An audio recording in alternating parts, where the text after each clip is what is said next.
Imagine a world with no books, no paper, no alphabet, no classroom, no teacher pointing at a board, no pencil, no notebook, no screen, and no one to say, "This is the letter A." Now ask yourself a simple question. How did humans learn to write before writing existed?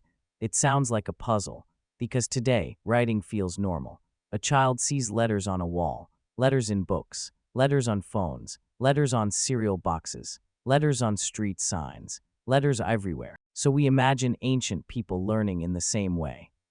Maybe a prehistoric teacher stood in front of a cave. Maybe a group of children sat on stones. Maybe the teacher scratched symbols on the wall and said, "Repeat after me." But that is not how it began. At first, there were no letters. There was no alphabet. There was no spelling. There were no sentences. There were only humans, trying not to forget. That is the real beginning. Writing did not begin with grammar. It began with memory. And memory has a weakness. It disappears. A spoken word vanishes into the air. A promise can be forgotten. A warning can be misunderstood. A story can change each time someone tells it. A person can die and take a lifetime of knowledge with them. For most of human history, everything important lived inside a human mind.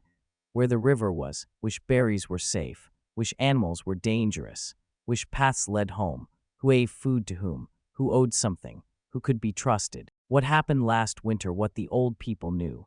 All of it lived in memory. And memory is powerful, but memory is fragile. So humans slowly discovered something strange. A mark can stay. A mark does not breathe. It does not sleep. It does not forget. It does not walk away. It waits. A line on stone can still be there tomorrow. The handprint on a wall can remain after the hand is gone. A scratch on bone can hold a count longer than a human voice can hold a sound. That simple idea changed human history. But before we call it writing, we need to slow down. Because the first marks were not writing the way we understand it today. They were signs, pictures, scratches, tallies, tokens, symbols. They were not yet full words, but they were the road toward words. To understand this, start with something simple. An animal track. A deer walks through mud. Its hoof presses into the ground. It leaves a mark. A person sees that mark and understands something. The deer was here. Maybe it came from the river. Maybe it went toward the trees.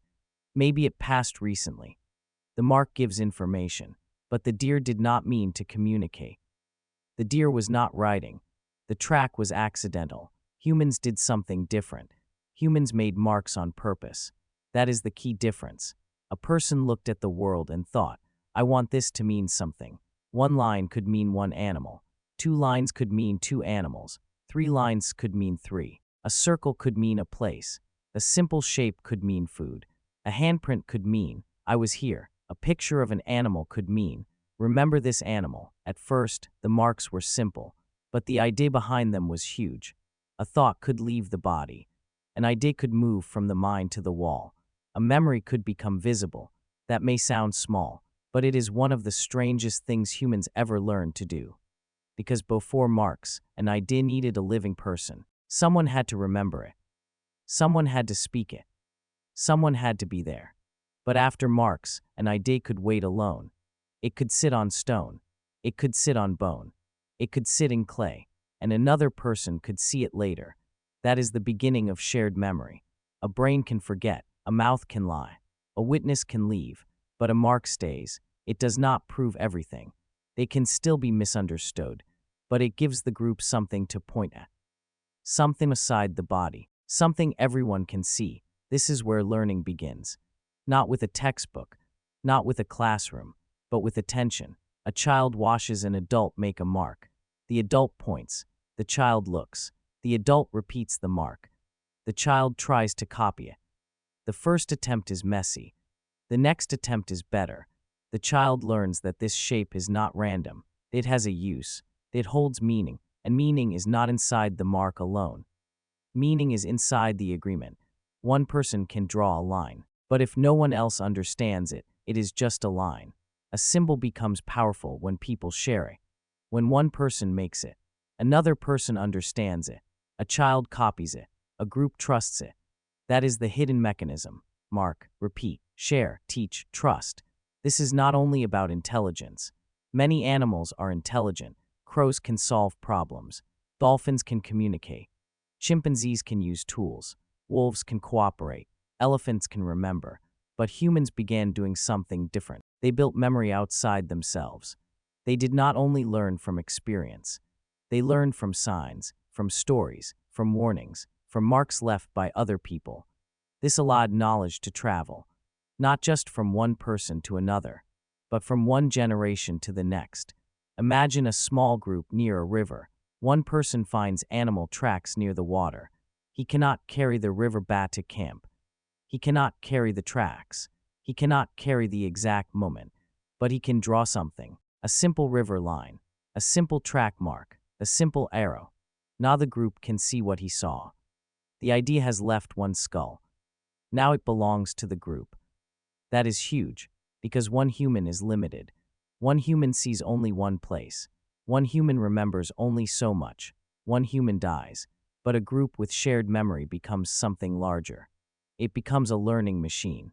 This is one of the reasons humans became so powerful. Not because one human was stronger than a bear. Not because one human was faster than a deer. Not because one human had claws like a lion. Humans were physically weak compared to many animals. But humans could collect knowledge. They could store it. They could teach it. They could improve it. One person learns a path. Another person learns a tool. Another person learns a warning. Another person learns a pattern in the sky.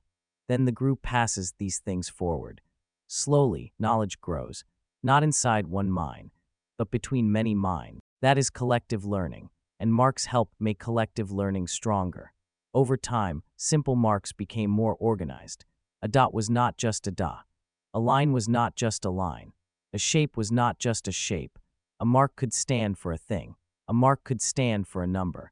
A mark could stand for a promise. A group could agree, this mark means food. This mark means animal. This mark means this many. This mark means this belongs here. This mark means someone owes something. At this stage, we are getting closer to writing, but we are still not talking about novels. We are not talking about poems. We are not talking about love letters. The earliest writing systems were often deeply practical. They helped people manage life, food, animals, trade, work, storage, debt, taxes, offerings, land, names, records. As villages grew, memory became too small. In a tiny group, maybe everyone knows everyone. People remember who share food, who helped build shelter, who broke a promise, who owns which tool. But when villages became larger, memory could not hold everything. More people meant more relationships. More food meant more storage. More trade meant more records. More promises meant more chances to forget. A single human mind could not hold the whole village. So humans moved memory into objects, play tokens, marked bones, scratched stones, sealed containers, and eventually clay tablets. Think about grain. A group grows more grain than it can eat in one day, so it stores the grain. But now there is a question. How much grain is there? Who brought it? Who can take it? How much should be saved? How much should be traded? How much belongs to the temple, the leader, the family, or the worker? You can answer these questions with memory for a while, but not forever. So a mark becomes useful. A mark can count. A mark can record. A mark can settle disagreement. A mark can let strangers trust the same record. This is why writing is not just a creative invention. It is a social invention. It helps groups coordinate. It helps people cooperate with people they do not personally know. That is one of the biggest changes in human history. In a small band, trust comes from face-to-face relationships. You know the person. You know their family. You remember what they did. But in a larger society, you cannot personally know everyone. You need systems. You need records. You need shared symbols. A clay mark can say, this was counted. A seal can say, this was approved. A name can say, this person is connected to this record. A symbol can create trust between strangers. That is the big turn. Writing did not begin only because humans wanted to tell beautiful stories. Writing also began because humans had problems too large for memory. Too much food, too many people, too many promises, too many trades, too many details. The human brain needed help. So humans invented external memory, a way for the world to remember with us. And once humans learned that a mark could hold meaning, the idea spread into everything. Marks became records. Records became systems. Systems became cities. Cities became civilizations. Now look around the modern world. We think we are far away from prehistoric marks. But we are not. Your name is a mark. Your money is a mark. Your school grade is a mark. Your password is a secret mark. Your text messages are marks. Your map is a system of marks. Your laws are marks. Your calendar is marks. Your ID card is marks. Your address is marks. Your search history is marks. Your bank account is marks. Modern life is built from symbols we all agree to trust. A dollar bill is not valuable because the paper itself is magical. A grade is not powerful because the ink is powerful. Password is not strong because dots on a screen are physically strong. They matter because people and systems agree that they matter. That is the same old mechanism. Mark, meaning, agreement, trust. The cave wall and the phone screen are not the same technology, but they are connected by the same human habit. We make marks. We give them meaning. Then we organize life around them. This is why writing changed more than communication. It changed time. Before writing, the past depended on memory. After writing, the past could be stored. A person could speak after they were gone. A rule could outlive the ruler. A recipe could outlive the cook. A story could travel beyond the storyteller. A debt could remain after the conversation ended. A lesson could reach a child born much later. Writing stretched the human mind across time. It allowed one mind to touch another mind without both people being in the same place, or even alive at the same time. That is almost unbelievable. When you read an ancient mark, you are not just looking at a shape. You are looking at a human attempt to be remembered. Someone pressed a tool into clay. Someone scratched bone. Someone painted stone. Someone made a mark and trusted that another person might understand. Maybe they were counting food. Maybe they were teaching a child. Maybe they were warning a group. Maybe they were recording a promise. Maybe they simply wanted to say, they mattered. Remember it.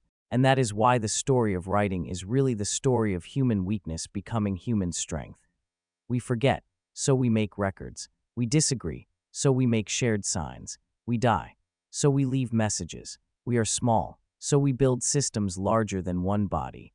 A single prehistoric person standing in a huge landscape was not very powerful, but a group that could remember together, teach together, plan together, and trust shared symbols became something new. Not just a group of animals, a culture, a society, a civilization, and it all began long before the alphabet, before books, before paper, before classrooms, before the first child learned letters from a teacher. It began with a human looking at the world and making a mark, a simple mark, a mark that said, "Do not let this disappear." Maybe that is the deepest meaning of writing. It is not only about words. It is about fighting forgetting. It is about pulling memory out of the dark. It is about giving a thought a body made of stone, clay, ink, paper, pixels, light. Today, when you type a sentence, you are using a very modern tool, but the impulse behind it is ancient. You are doing what humans have done for thousands of years, taking something invisible inside your mind and placing it outside yourself so another mind can find it. That is why letters matter. A letter is not just a shape. A word is not just sound made visible. A book is not just paper. Writing is memory that escaped the human body. And once memory escaped, the world was never the same.